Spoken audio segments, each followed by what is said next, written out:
विद्यार्थी भाइ बहिनीहरू, म रामप्रसाद अर्याल बोल्दैछु।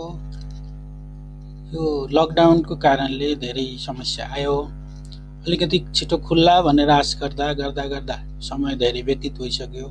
त्यस कारणले अलिकति यस हाम्रो कार्यविधि कानुनको बारेमा यहाँहरूलाई केही भए पनि सूचना दिउँ भन्ने उद्देश्यले मैले बनाएको पावर पोइन्टहरू रवि सर मार्फत सेयर गर्न पनि लगाएको थिएँ। सायद हेर्नुभएको पनि छ होला। तैपनि मेरो अपेक्षा के भने त्यो हेर्नुभयो अथवा अहिले मैले भनेको कुरा सुन्नुभयो भने यसबाट सुधार गर्नुपर्ने कुराहरू के छ, अथवा यो टेक्निक कस्तो लाग्यो, अथवा नबुझेको कुरा के छ, मैले यहाँ इमेल पनि दिएको छु। इमेलमा यो कुराहरू मलाई पठाइदिनु भयो भने बेस हुन्छ। जहाँसम्म कार्यविधि कानुनमा हाम्रो क्लासको कुरा छ, हामीले यो लकडाउन हुँदा अगाडि कुनै जोनमा अलिकति अगाडि, कुनै जोनमा अलिकति पछाडि भएर पढाइ अगाडि गएको थियो। मैले आज चाहिँ हदम्याथ जुन लिमिटेसनलाई अलिकति रिफ्रेस गर्छु। अगाडि गएकोलाई पनि त्यसले सहज हुन्छ, पछाडि भएकोले पनि जानकारी पाउनुहुन्छ भनेर मैले हदम्याथको बारेमा यहाँहरूलाई बताउन खोज्दैछु। वास्तवमा हदम्याथ यहाँहरूलाई सबैलाई थाहा छ। लिमिटेसन अर्थात् मुद्दा गर्नुपर्ने अवस्थामा मुद्दा कहिलेसम्म गरिसक्नुपर्छ त भन्ने कुरालाई व्यवस्थित गर्ने नै कुरा हो हदम्याथ भनेको।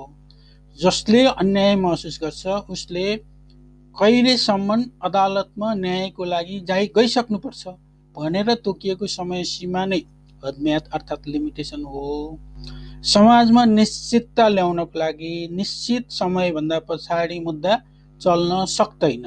जुनसुकै खालको मुद्दा पनि जहिले पनि अदालतमा आउन पाउने हो भने अदालतमा मुद्दाको लोड पनि धेरै हुने, त्यसको सम्बन्धित व्यक्तिहरूलाई जहिलेसुकै त्रास हुने, समस्या हुने। त्यस कारणले गर्दाखेरि जतिसुकै समयपछि पनि सबै प्रकारका मुद्दामा अदालतमा आउन पाइँदैन। त्यस कारणले अन्याय भएको मान्छेले अदालतमा मुद्दा लिएर जानुपर्ने अवस्थामा ढिलोमा कहिलेसम्म जानुपर्छ भनेर तोकिएको समय सीमा नै लिमिटेसन हो। र यो लिमिटेसन त अपवाद भनौँ न, सबभन्दा ढिलो गर्दाखेरि कतिमा जान सकिन्छ भनेको हुनाले व्यवहारमा मुद्दा गर्नुपर्ने अवस्था कसैलाई अन्याय भयो भने हदम्याथ अन्तिम समय कोर्ने होइन कि सकेसम्म छिटो जान सक्यो भने प्रमाण साक्षीहरू सुरक्षित हुन्छन्, मानिसहरूको स्मरण शक्ति हुन्छ, अलिक बलियो हुन्छ, समयमै उनीहरूले आफ्नो कुराहरू अदालतलाई बताएर सहयोग गर्न सक्छन्। त्यसकारणले जानुपर्ने चाहिँ सकेसम्म छिटो, तैपनि हदम्याथभित्र पुगिसक्नुपर्छ। ढिलोमा कुनै कारणले पुग्न सकिएन भने पनि तोकिएको समय सीमा ननाग्ने गरी मुद्दा मामिलाहरू गरिएको हुनुपर्छ। त्यसलाई नै हामीले यसको कन्सेप्ट, हदम्याथको कन्सेप्ट त्यही नै हो। अब यसले मैले अघि पनि भने यसको इम्पोर्टेन्सको कुराहरू गर्दाखेरि कि एउटा मान्छेलाई निश्चितता ल्याउनको लागि पनि, अन्याय गरेकोलाई न्याय दिलाउनको लागि पनि, अथवा जहिलेसुकै मुद्दा गर्न सक्ने खालको यो अवस्था नरहोस् भन्नको लागि न्याय प्रशासनमा यसको व्यवस्था गरिएको छ। यसको महत्त्व बढी छ। त्यही पनि सबैलाई एउटै तराजुमा राखेर इभ्यालुएसन गर्न त हामी सक्दैनौँ। हदम्याथभित्र पनि खास गरी विषयवस्तुको कस्तो खालको कन्टेन्ट हो, कस्तो खालको केस हो, त्यसको गम्भीरता कति छ, त्यसको प्रकृति कस्तो छ, त्यसको आधारमा कानुनमा हदम्याथहरू निर्धारण गरिएको हुन्छ। हदम्याथ भन्नाले बेसिकल्ली हामीले यसलाई 3 भागमा बाँड्न सक्छौँ।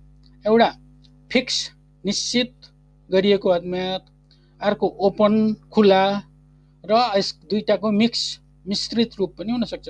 फिक्स निश्चित भन्नाले यति भित्र जानुपर्छ, 3 महिनाभित्र गर्नुपर्छ, 1 वर्षभित्र गर्नुपर्छ।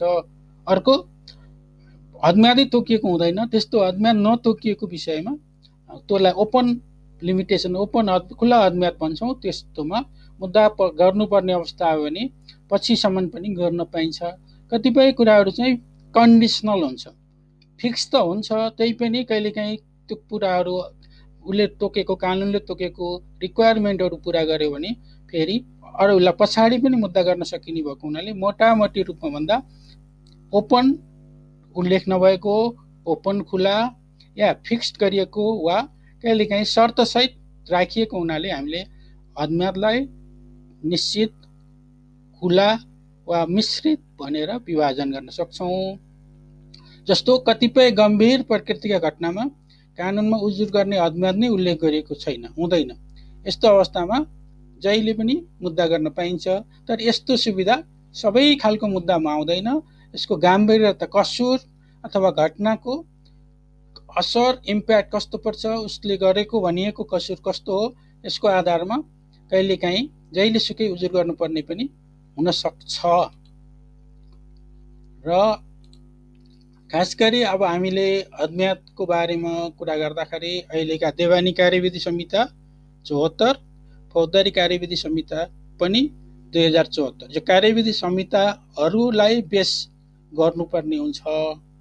देवानी कार्यविधि संहितामा अज्ञातको सन्दर्भमा छुट्टै व्यवस्थित कुराहरू उल्लेख गरेको छ। जस्तो अज्ञातभित्र फिराद गर्नुपर्छ। यो कुरो चाहिँ लिगल कुरो हो क्या। अज्ञात भनेको लिगल क्वेसन भएको हुनाले जुनसुकै समयमा पनि अर्को पक्षले त्यसलाई अब्जेक्सन गर्न सक्छ अथवा अदालतले इभ्यालुएसन गर्न सक्छ। त्यस कारणले फिराद गर्नुपर्ने पर्यो भने, परिस्थिति पर्यो भने कानुनमा तोकेको अज्ञात नगाइकन मुद्दा गर्नुपर्छ। मैले अहिले यो देवानी कार्यविधि संहिताको केही कुराहरू गर्दैछु। यदि कानुनमा अज्ञातको व्यवस्था छैन भने, थाहा अथवा मुद्दा गर्नुपर्ने अवस्था पर्यो भने त्यति बेला अज्ञातले रोक्दैन, किनभने उल्लेख नगरिएको, कानुनमा अज्ञातको उल्लेख नगरिएको अवस्थामा फिराद गर्नलाई खुला हुन्छ। अब यहाँ मुद्दामा मैले पहिला पनि भनेको छु, क्लासमा पनि भनेको छु कि कतिपय कुरा थाहा पाएको मितिले भन्छ, कतिपय कुरा घटना भएको मितिले भन्छ। यसको अर्थ के हो भने पब्लिकली थाहा पाउने प्रकृतिको घटनामा, पब्लिकली तुरुन्तै थाहा हुने खालको घटनामा घटना भएको मितिबाट काउन्टिङ सुरु हुन्छ। कतिपय कुराहरू गोप्य तरिकाले पनि गर्न सक्छ विपक्षीहरूले। त्यस्तो अवस्था पर्यो भने त्यो घटना, कसुर या घटना परेको, थाहा भएको, घटेको नोटिसमा आइसके पछाडि फिराद गर्नुपर्ने, मुद्दा गर्नुपर्ने हुन्छ। अर्थात् लुकाएर गर्ने प्रकृतिको कार्य छ भने थाहा पाएको मितिले अज्ञात कायम हुन्छ, सुरु हुन्छ। ओपन प्रकृतिको घटना भएको छ भने घटना भएको मितिले नै अज्ञात सुरु हुन्छ। कहिलेकाहीँ के हुन्छ भने थाहा पाएको मितिले फिराद गर्नुपर्ने त भने हुन्छ, त्यो बिचमा फिराद गर्नको लागि धोका दिएर, कृत्य गरेर, जालसाजी गरेर, अपहरण गरेर, लुकाई छिपाई गरेको स्थिति छ भने, अथवा त्यो कारणले त्यो म्याद गुज्रेको देखिन्छ, अज्ञात गुज्रेको देखिन्छ भने थाहा पाएको 90 दिनभित्र फिराद पत्र दर्ता गर्न सक्ने गरी हाम्रो यो देवानी कार्यविधि संहिताले अज्ञातलाई व्यवस्थित गरेको छ। र यो अन्तिम दिन मुद्दा गर्नुपर्ने अज्ञात सिद्धिने दिन सार्वजनिक बिदा परेको छ भने त्यस पछाडि लगत्तै अदालत खुलेको पहिलो दिनमै गएर फिराद पत्र दर्ता गरियो भने यसमा अज्ञात गुज्रिँदैन। तर हैन, मलाई समस्या पर्यो, म आउने दिन चाहिँ अदालत बन्द थियो, मैले आज चाहिँ 2 दिनपछि आएँ भनेर चाहिँ हुँदैन। फर्स्ट डे नै जानुपर्ने हुन्छ। जस्तो अहिले पनि जुन लकडाउनको कुराहरू छ, यति बेला भएका मुद्दा गर्नुपर्ने अज्ञात सिद्धियो भने जुन दिन अदालतले फर्मल्ली खुल्छ त्यसै दिन गयो भने मुद्दाहरू, निवेदनहरू दर्ता गर्नलाई कसैले रोक्न मिल्दैन अज्ञातको कारणले। यो सार्वजनिक बिदा पर्यो अथवा अड्डा तातिल पर्यो भन्छ यसलाई, अड्डामा तातिल पर्यो, अदालतमा जानुपर्ने अन्तिम दिन अदालत बन्द छ, तातिल परेको अवस्था छ भने फर्स्ट डेमा, खुलेको फर्स्ट डेमा गयो भने मुद्दा दर्ता गर्न मिल्छ।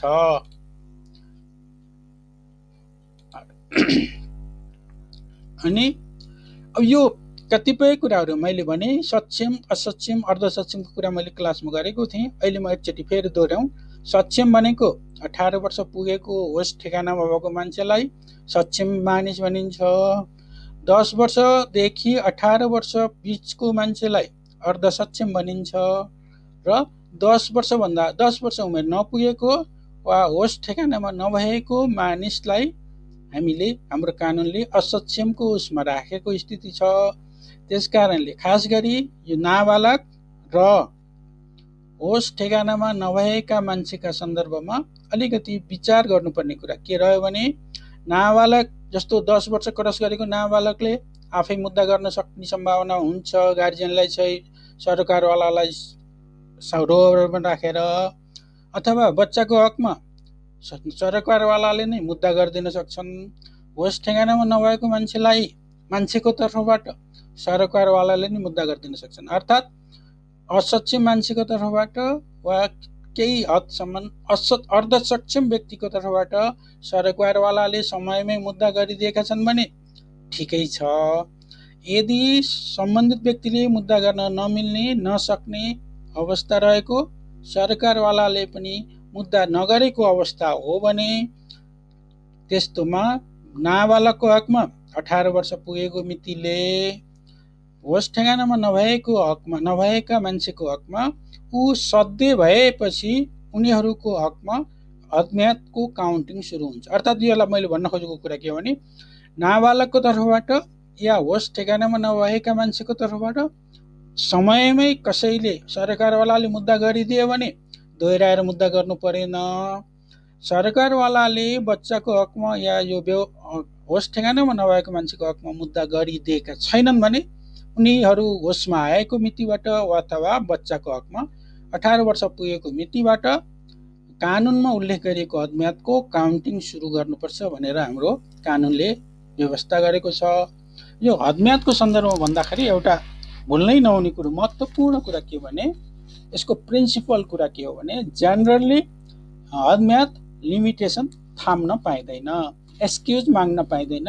कानुनले तोकेको समयभित्र अदालत प्रवेश गरिसक्नु नै पर्छ भन्ने नै यसको प्रिन्सिपल हो। तर जस्तो अघि भने धोकाधडी गरेर अदालत जान दिएका छैनन् भने अथवा मैले तपाईहरुलाई सामान्य कार्यविधिकै बेलामा जुन पढाएको थिएँ कि विशेष परिस्थिति पर्यो, मान्छेको आफै क्रियामा बस्नुपर्ने भयो या शोक वरणमा गर्नुपर्ने भयो, ऊ चाहिँ अदालत जानुपर्ने मान्छे सुत्केरी भयो आदि इत्यादि हो, अपहरण भूकम्प यस्तो बन्दी यस्तो केही छ भने सर्टेन समय छुट पाउँछ भनेर जुन मैले सामान्य कार्यविधिमा पढाएको छु त्यो यहाँले एकचोटि चेक गर्नु पर्छ।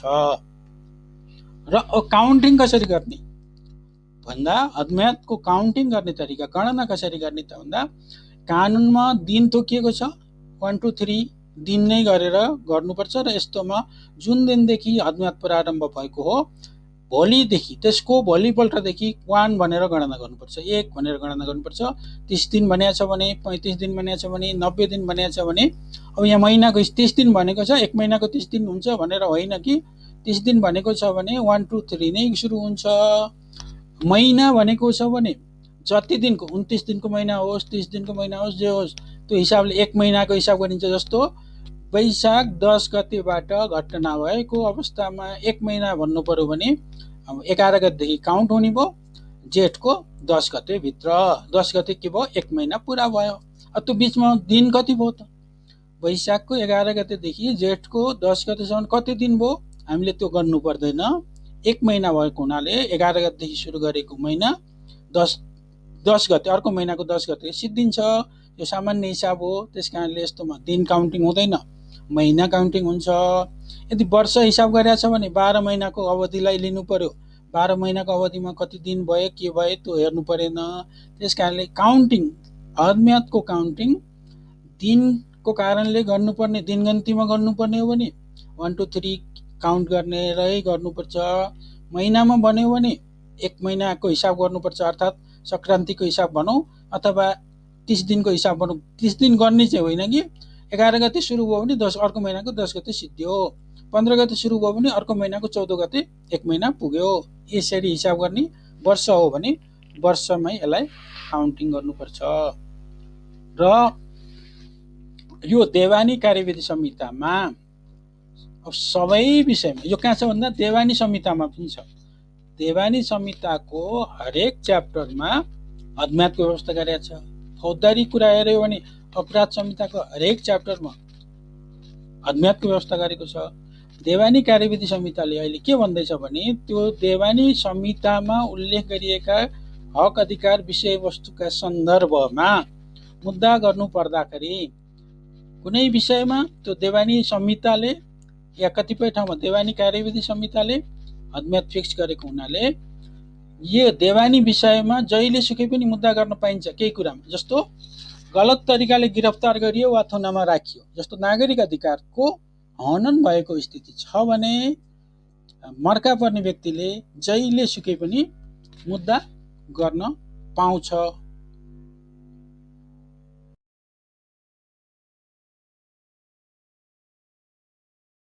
मैले के भन्दै थिएँ भने यो देवानी संहिता या फौजदारी मुद्दामा अपराध संहितामा के हेर्नु पर्यो भने त्यहाँ कति म्याद तोकिएको छ, अदम्याद तोकिएको छ त त्यो सम्बन्धी काम गर्न अन्य कुरो त्यहाँ हेर्नु पर्यो। हरेक कुराहरू जस्तो कसैमा 3 महिना, कसैमा 6 महिना, 1 वर्ष, 2 वर्ष त्यस्तो भएको, अनि कहिलेमा थाहा पाएको मिति लागू हुने, कतिपय ठाउँमा भए गरेको घटना लागू हुने भएको हुनाले सबैमा अहिले सम्झना गर्न गाह्रो हुन्छ। त्यही पनि महत्त्वपूर्ण कुराहरू चाहिँ याद गर्नुपर्छ भनेर जस्तो देवानी संहिताले भन्यो जहिले सुकै पनि मुद्दा गर्न सकिने भन्नाले गलत तरिकाले गिरफ्तार गरेको, थुनामा राखिएको छ, नागरिक अधिकारबाट वञ्चित गरिएको छ भने, सरकारी जग्गा, सार्वजनिक सम्पत्ति, सामुदायिक सम्पत्तिलाई आफ्नो नाममा बनाएको छ, कब्जा गरेको छ, खेतीपाती भोग चलन गरेको छ या स्ट्रक्चरहरू बनाएको छ भने जहिले सुकै पनि मुद्दा गर्न पाइन्छ। किनभने सरकारी सम्पत्तिलाई यसमा हदम्यादको कुरा हुँदैन यदि व्यक्तिले बनाउँदा। अंशभण्डाको पाठ अलिकति विशेष गरेर हाम्रो देवानी मुद्दा मध्ये बढी पर्ने अंश मुद्दा हो। यसमा हेरौँ, अंशभण्डा भएको छैन भने जहिले सुकै पनि अंशियारले मुद्दा गर्न सक्छ। तर अंशभण्डा भयो भने, अंशियारको बिचमा भयो भने चित्त बुझेन, भयो तर त्यसमा चित्त बुझेन भने त अंशभण्डा भएको मितिले 3 महिनाभित्र मुद्दा लगिएन भने पछाडि मुद्दा गर्न पाइँदैन। सम्पत्ति लुकायो, अंशभण्डा गर्ने सम्बन्धमा बेलामा कुनै अंशियारको नाममा रहेको अरूलाई पनि बाँड्नुपर्ने चिज लुकायो भने त्यो लुकाएको क्यान्सल गर्नको लागि जीवनकालसम्म सम्बन्धित अन्यायमा परेको अंशियार नमरुन्जेल उसले उजुरी गर्न पाउँछ। यस्तोमा लुकाउनेले पाउँदैन, बाँकीले मात्रै त्यो सेयर गर्न सक्छन्। र अन्य अंशभण्डाको अन्य पार्टमा 6 महिनाभित्र अन्याय भएको अथवा काम भए गरेको मितिले 6 महिनाभित्र उजुर गरेन भने, मुद्दा गरेन भने मुद्दा गर्न पाइँदैन भन्नाले यो अंशभण्डामा भएको व्यवस्था यो 2-3 खालको भयो। त्यही भएर मैले हाइलाइट गरेँ। अपुताली अर्थात् अंशभण्डा भइसकेको मान्छेको मृत्यु भयो भने उसको सम्पत्ति कसले पाउँछ भन्ने कुरा अपुतालीको पाठमा उल्लेख छ। त्यस्तोमा अपुताली परेको मितिले 3 वर्षभित्र उजुर गर्न सकिन्छ, त्यहाँभन्दा पछाडि मुद्दा गर्न पाइँदैन।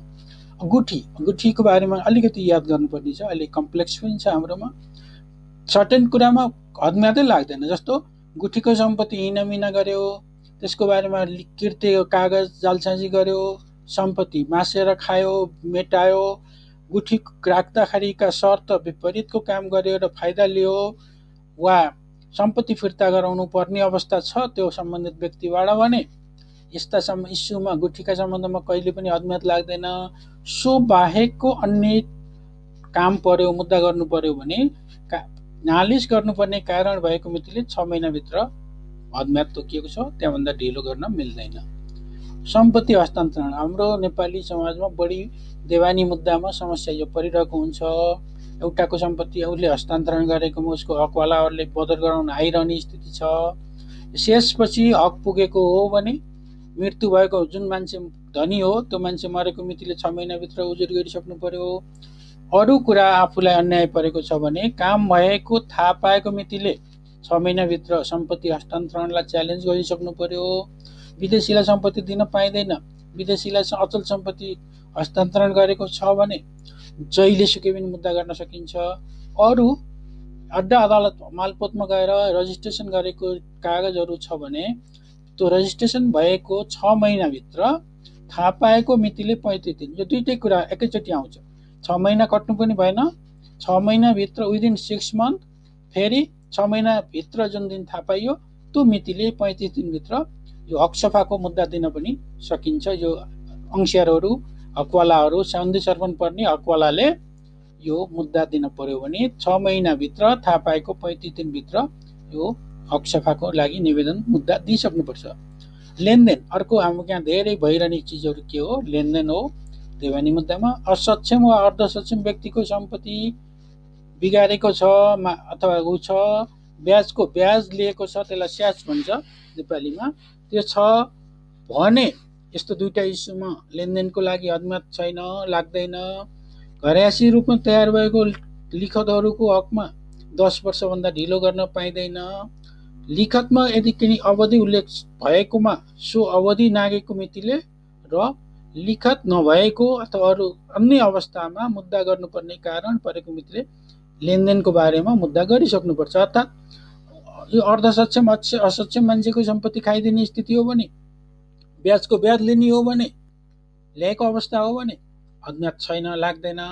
घरयासी लिखतको 10 वर्ष, सामान्यतया अन्यमा चाहिँ मुद्दा गर्नु परेको कारण परेको मितिले 1 वर्षभित्र यस्तो इस्युमा मुद्दा गरिसक्नुपर्छ।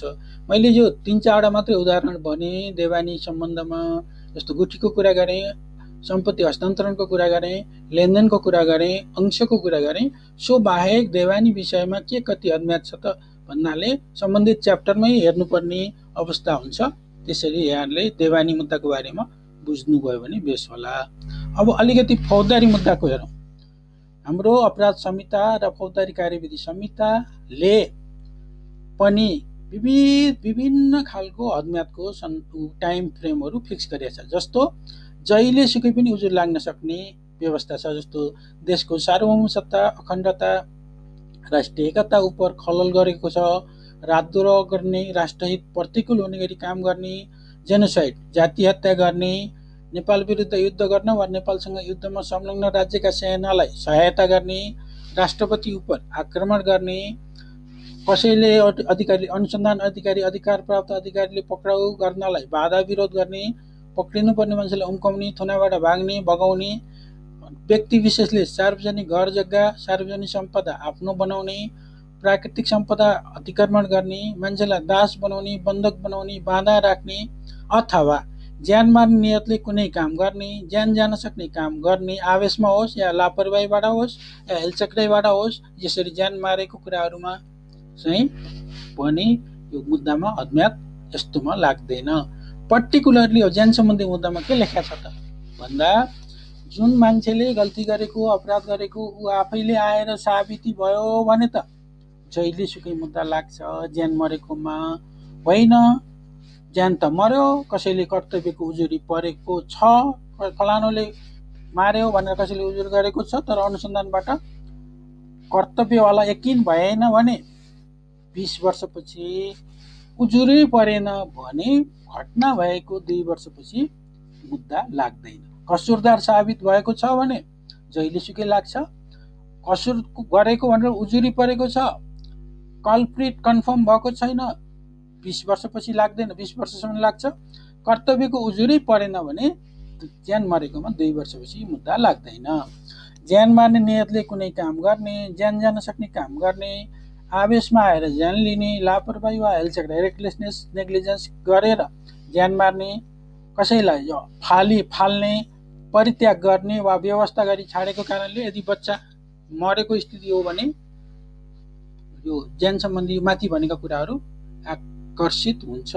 इजाजत प्राप्त नगरेको व्यक्तिले औषधिहरू, चिकित्सा सेवा दिने, अपरेसनहरू गर्ने, औषधि खुवाउने, बन्ने चिताएर औषधि उपचार गर्ने अथवा बिना मन्जुरी बिना मानव शरीरमा परीक्षण गर्ने, ट्रायल गर्ने, औषधिहरूमा मिसावट गर्ने, झुटा रिपोर्ट, ल्याब रिपोर्टहरू झुटा गर्ने, अपहरण वा शरीर बन्धक सम्बन्धी कसुर गरी ज्यान मार्ने यो कार्य गरेको छ भने अघि मैले भनेको ऊ कल्प्रिट आफै साबित भयो भने जहिलेसुकै उजुरी पर्यो, कन्फर्म भएन कसले गरेको भन्ने कुरो भने 20 वर्षसम्म, र उजुरी नै परेन भने 2 वर्ष पछाडि ज्यान सम्बन्धी ती घटनाहरूमा मुद्दा दिन सकिँदैन। यो अलि बढी याद गर्नुपर्ने विषय हो। मैले पनि फौजदारी विषयमा पनि सबै घटनामा के कति हुन्छ मैले भन्न गइरहेको छैन। जस्तो घरेलु हिंसा यो उसमा छैन, अपराध संहितामा छैन, तर घरेलु हिंसा सम्बन्धी ऐनले के भन्यो, घटना भए गरेको मितिले 90 दिनभित्र उजुर गर। जातीय भेदभाव र छुवाछुत सम्बन्धमा घटना भए गरेको मितिले 3 महिनाभित्र मुद्दा गर भनेर उल्लेख गरेको स्थिति छ।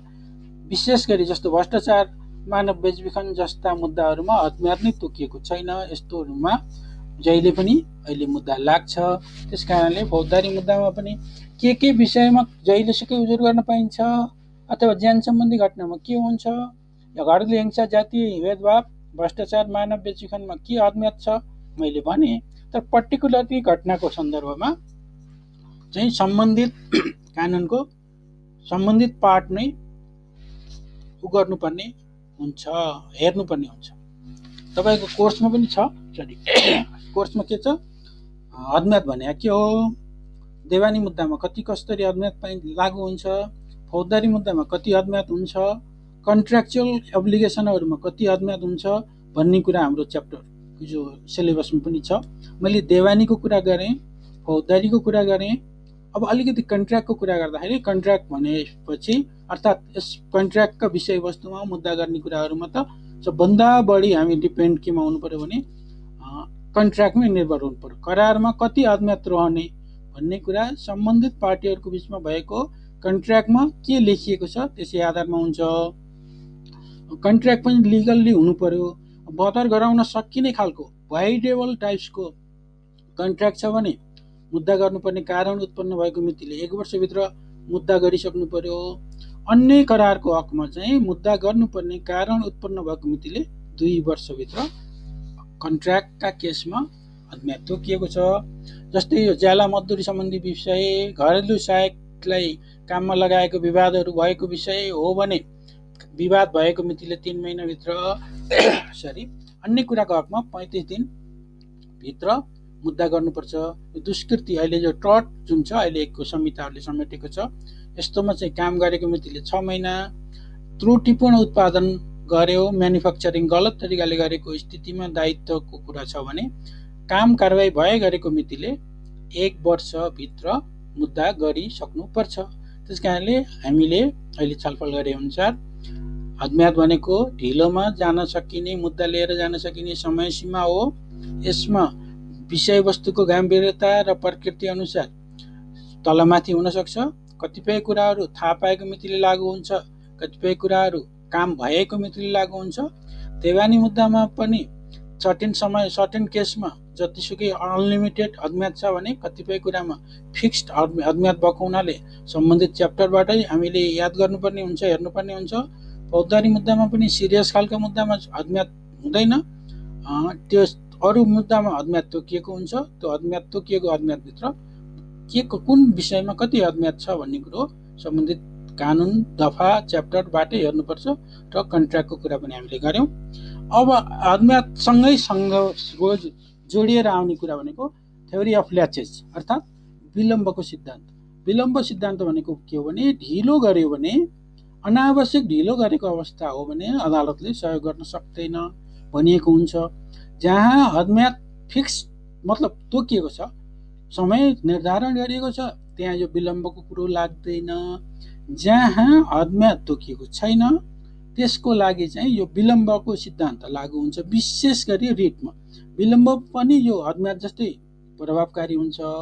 जहाँ अद्म्यात तोकिएको छैन त्यहाँ पक्ष रिजनेबल टाइमभित्र अदालत प्रवेश गरेको हुनुपर्छ।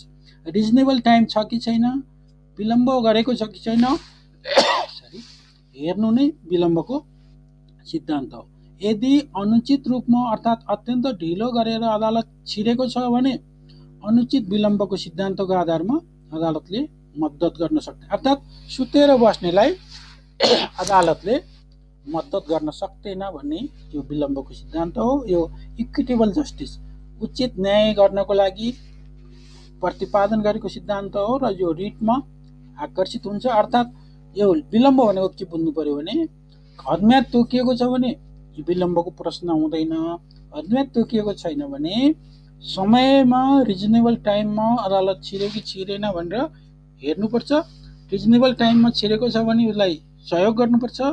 अनरिजनेबल टाइम लिएर आएको छ भने उसलाई अदालतले सहयोग गर्न सक्दैन। यसैलाई थ्योरी अफ ल्याचेज विलम्बको सिद्धान्त भनिन्छ। जस्तो आफ्नो अधिकारको सम्बन्धमा व्यवस्था गर्ने व्यक्तिलाई मद्दत गर्नको लागि अदालत बाध्य हुँदैन। यसमा अद्म्यातमा जस्तो काउन्टिङ चाहिँ गरिँदैन।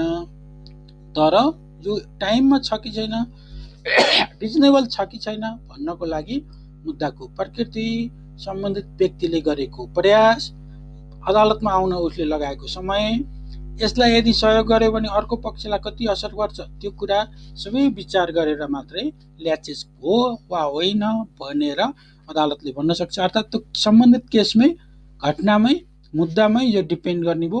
कसैले बाहिरबाट यो ठिक यो बेठिक यति समय आएको भए हुन्थ्यो उति आएको भए हुन्थ्यो भन्न सकिँदैन। मैले अघि भने घटना विषयवस्तु र उसको कन्डक्टको आधारमा यो भर पर्छ। यसलाई राम्रो तरिकाले एउटा नेपाल कानुन पत्रिका 2031 सालको निर्णय नम्बर 873 अङ्क 1 मा एउटा साह्रै राम्रो व्यवस्था गरेको छ, व्याख्या गरेको छ। यसले के भन्यो भने यो यसको कन्सेप्टदेखि लिएर सबै कुरा यहाँ कभर गर्छ। यो सिद्धान्त पढ्नुभयो भने विलम्बको सिद्धान्त यो नजिरले के भन्यो, कानुनको रूपमा व्यवस्था भएको सिद्धान्त होइन, मुद्दा मामिलामा उचित न्याय गर्नको लागि प्रतिपादन गरिएको हो। यो सिद्धान्तमा मागेको उपचार गर्दा कुनै अर्को व्यक्तिको हक हितमा प्रतिकूल असर पर्न जान्छ भने अदालतले विलम्ब गर्नेलाई मद्दत गर्नु हुँदैन। साह्रै ढिलो आएको छ, अब अर्कोलाई यसलाई उपचार गर्दाखेरि अर्कोलाई मर्का पर्ने स्थिति छ भने यो लापरवाहीको दुष्परिणाम आफै भोग्नुपर्छ। यो निवेदकलाई अदालतले मद्दत गर्न सक्दैन। अधिकारप्रति सजग रहने व्यक्तिलाई नै अदालतले मद्दत गर्ने हो। व्यवस्था गर्ने व्यक्तिलाई अदालतले कर लाग्दैन कि मद्दत गर्नको लागि कर लाग्दैन। मुद्दाको प्रकृति, सम्बन्धित पक्षको आचरण, निजले अदालतमा आउन लगाएको समय, निजलाई उपचार प्रदान गरेको खण्डमा त्यसबाट अर्कोको हक वा हितमा पर्ने असर, सबै कुरालाई विचार गरेर कुनै व्यक्ति अधिकारको खोजीमा आउँदा लापरवाही गरेको छैन भने समय तत्त्वलाई मात्रै ध्यानमा राखेर निजको मागको बारेमा विचार नगर्नु राम्रो हुँदैन। तर रिजनेबल टाइममा आएको छ कि छैन हेर्नुपर्ने बाध्यता यो नजिरले पनि भनेको छ। यसको कन्सेप्ट पनि त्यही हो। अर्थात् मैले जुन ल्याचेजको कुरा गरेँ, ल्याचेज भनेको हदम्याद जस्तै नभए तापनि अदालतमा प्रवेश गर्नलाई जहाँ हदम्याद तोकिएको छैन, हदम्याद नतोकिएको ठाउँमा अदालत प्रवेश गर्ने समय रिजनेबल समयमा आएको हुनुपर्छ, उसले पहल गरेको हुनुपर्छ, होइन भने अन्याय भयो भन्न सकिँदैन। लास्टमा अब अलिकति यो छलफल गरौँ। हदम्याद, म्याद, तारिक, यो तीनटा वर्ड छ। हदम्याद, म्याद, तारिक, वास्तवमा यो तीनटै यो समयसित सम्बन्धित कुरा हो। यसको डिफरेन्स के छ अलिकति हेर्नु पर्यो। जस्तो हदम्याद मैले भने अघिदेखि, हदम्याद चाहिँ ढिलोमा पनि पहिलो पक्ष अदालत पुग्ने समय हो। कहिलेसम्म इन्ट्री गरिसक्नुपर्छ अन्याय भयो भनेर तोकिएको समयलाई हदम्याद भनियो। अदालतमा मुद्दा रेजिस्ट्रेसन भइसकेपछि दोस्रो पक्षलाई सूचना दिनको लागि होला अथवा अन्य सरकारवालालाई उपस्थित गराउनु पर्ने होला। यस्तो अवस्थामा अदालतले समय तोकेर यति दिनभित्र आउनु भनेको समय चित्त बुझेन भने यति दिनभित्र पुनरावेदन गर भनेर दिएको समय निश्चित समय हुन्छ। जस्तो 7 दिन, 15 दिन, 35 दिन, 70 दिन, त्यस्तो समयलाई म्याद भनिन्छ। र तारिक चाहिँ अदालतमा केस रजिस्ट्रेसन भइसकेको पक्षलाई अब यो मुद्दा नसिद्धिउन्जेल मुद्दा चलिरहेको अवस्थामा अर्को पटक कहिले आउने र किन उपस्थित आउने भन्ने जानकारी सहित दिएको कागजमा सही गराएर कर्मचारीले सही गरेर दिएको टाइम नै तारिक हो। अदालतमा उपस्थित छ त्यो मान्छे अब नेक्स्ट टाइम कहिले आउने भनेर तोकिएको समयलाई तारिक भनियो। तारिक दिँदाखेरि पक्षलाई तारिक पर्छ भनेर दिइन्छ। मुद्दाको मिसिलमा चाहिँ तारिक भरपाई हुन्छ, म आउने छु भने हुन्छ भरपाईमा, यति दिन यो दिन आउनु होला भने आउँछ पर्चामा। त्यस कारणले यो तारिक, म्याद, हदम्यादको अलिकति हेर्नुपर्ने कुरा छ। जस्तो हदम्याद आफै थाहा पाउनु पर्यो मुद्दा कहिले गर्ने भनेर। म्याद थाहा पाउनको लागि विधिवत रूपमा अदालतबाट सूचना तामेल भएको नोटिस जानकारी दिएको हुनु पर्यो। तारिक चाहिँ अदालतको फाँटवालाले दिने भएको हुनाले अदालतमै जानकारी हुन्छ। विशेष अवस्था नपरिकन, मैले अघि प्रिन्सिपलको कुरा गरेँ लिमिटेसनको पार्टमा, विशेष अवस्था नपरि हदम्याद थाम्न पाइँदैन। तर सामान्य सिद्धान्त यो भए तापनि कहिलेकाहीँ यो अवस्था सिरियस अवस्था छ भने थाम्न पाइयो, नत्र पाइएन। म्याद, तारिक चाहिँ निश्चित पटकको लागि थाम्न पाइन्छ। हदम्याद जस्तो हुँदैन, यो कम्तीमा 2 पटकसम्म अथवा अवस्था हेरिकन 21 दिनसम्म हेरिकन म्याद थाम्न पाइन्छ। हदम्याद जनरली थाम्न पाइँदैन। हदम्याद, म्याद र तारिक जुनसुकै कुरामा पनि उपस्थित हुनुपर्ने दिन अदालतको बिदा पर्यो भने त्यसपछि अदालत खुलेको दिन उपस्थित हुन पाइन्छ। मैले अघि नै भनिसकेँ। लास्टमा एउटा कुरा के गरौँ यहाँहरूलाई भने यो चिज यहाँहरूले हेरौँ न, मैले पहिला प्रेजेन्ट गरेको उपलब्ध गराएको पावर पोइन्ट पनि हेरौँ र कहाँ बुझिँदैन त्यो नबुझेको कुरालाई नोट गरेर इमेलबाट मलाई सोध्नुभयो भने पछि अर्कोचोटि अरू कार्यक्रम अरू विषयमा छलफल गर्नको लागि सजिलो हुन्छ। अहिलेलाई यति गरौँ।